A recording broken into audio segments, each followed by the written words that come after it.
entity ABC, which is an original lessee as well as an intermediate lessor, leases a building for 5 years. The building has an economic life of 40 years. Entity ABC subleases the building for 4 years. How should the said sublease be classified by entity ABC? Entity ABC, if we just read it again, entity ABC leases a building for 5 years. The building has an economic life of 40 years and you are subleasing it for 4 years. They are asking us that what should be the classification of the sublease. It's something in this way. You have entity ABC, you sublease to some third party, okay, for 4 years, right?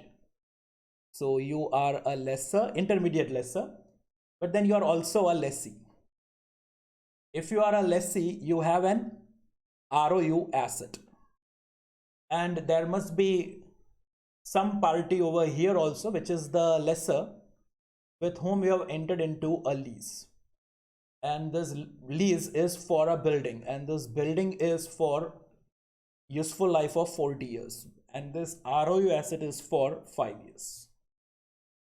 So these are the facts of the case. What do you say? What should be the classification over here?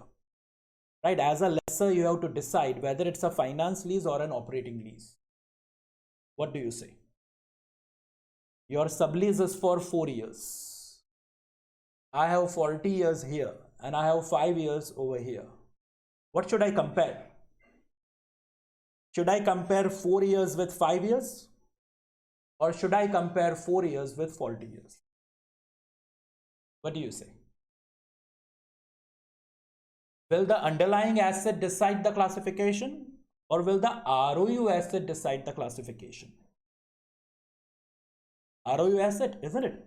It is the ROU asset which will decide the classification. Okay. So ROU asset is for 5 years, while the sublease is for 4 years. Isn't 4 years covering a major part of the useful life? Yes, it is. So you should classify this as finance lease.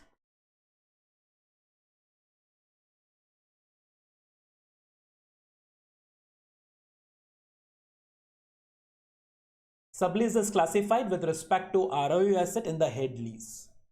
Head lease term is 5 years, sublease is for 4 years. So major part of the lease term is covered by the sublease. Classify it as finance lease. I hope you had got it right.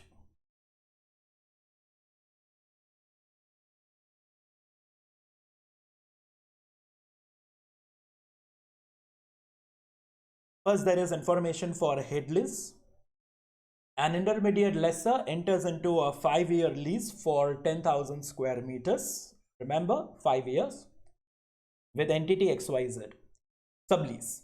At the beginning of year 3, the intermediate lessor subleases the 10,000 square meters of office space for the remaining lease term. Okay, for the remaining lease term, that is 3 years. How should the said sublease be classified and accounted for by the intermediate lessor? So you must have incorporated the ROU asset. The ROU asset must have been incorporated for 5 years, considering the lease payments for 5 years. They say at the beginning of year 3. Year 3 means as good as the end of the second year.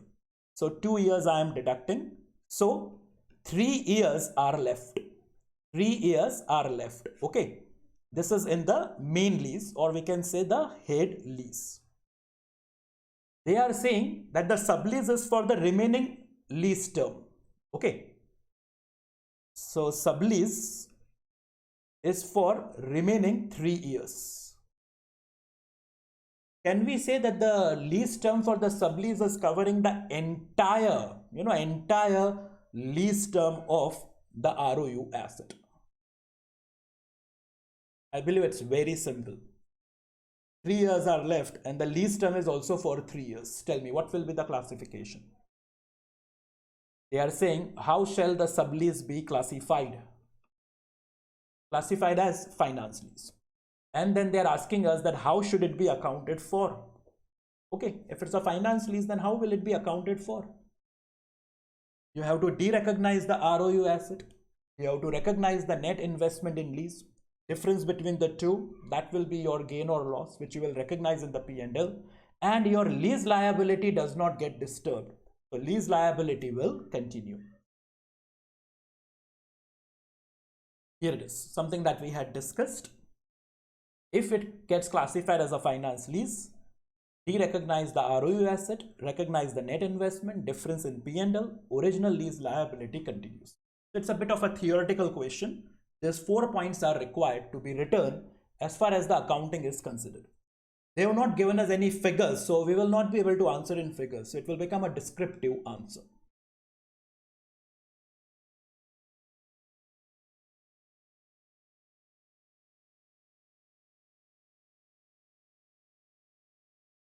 Yeah, starts in the same way. They say sublease is classified with respect to ROU asset. It is 5 years, 2 years are completed. Sublease is for 3 years, entire remaining life. Consider that as a finance lease. And it is accounted by the intermediate lessor as under. As I said, it's a theoretical question.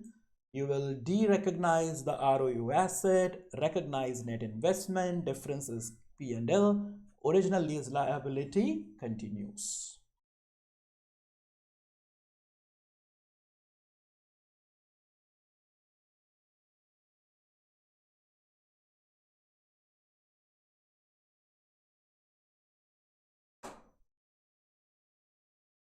Yeah, information for head lease. An intermediate lessor enters into a 5-year lease for 10,000 square meters of office space. Okay, fine. At the commencement of the head lease, the intermediate lessor subleases the 10,000 square meters of office space for 2 years to a sublessee. How should the said sublease be classified? That's the question, and accounted for in the books of the intermediate lessor. So it is for 5 years, the main lease or the head lease. Okay. And they say at the commencement of the lease itself, that means today itself, we are subleasing it for 2 years. Compare 2 and 5. Is 2 years covering a major part of the useful economic life? Major part, we understand 75% or more. 2 years is not covering a major part. So if you are asking that what should be the classification in the books of the intermediate lessor, should it be finance lease, operating lease? What do you say? What do you say? Only 2 years. So operating lease, right? We will classify this as operating lease. Okay. So if you are asking us the classification, operating lease, how will it be accounted for? If it is an operating lease, then whatever is your lease income, or rather I'll say lease receipts, it will be accounted for as an income over the lease term on straight line basis, unless and until some other systematic basis available. In other words, the ROU asset will continue, lease liability will continue. But yes, if there is some case of impairment, you should check for impairment, then impairment should be provided for. If there is any impairment loss, it should be provided for. No figures are given, so again it will become a descriptive answer. This is what you are expected to put. Accounting of ROU and original lease liability continues, and by chance if the carrying amount of the ROU asset is higher than expected sublease income, there is a possibility of impairment. Apply Ind AS 36, principles of Ind AS 36, and check is there any impairment loss. If there is an impairment loss, need to provide for the same.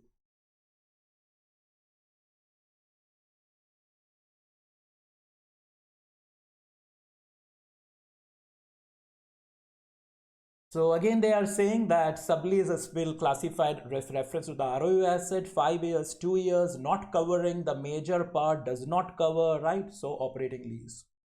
And how will it be accounted for? As I told you, it's a descriptive answer. You have to only put a theoretical answer here. Accounting of ROU asset and the original lease liability continues. There may be a possibility of impairment. If there is any impairment loss, you should provide the impairment loss.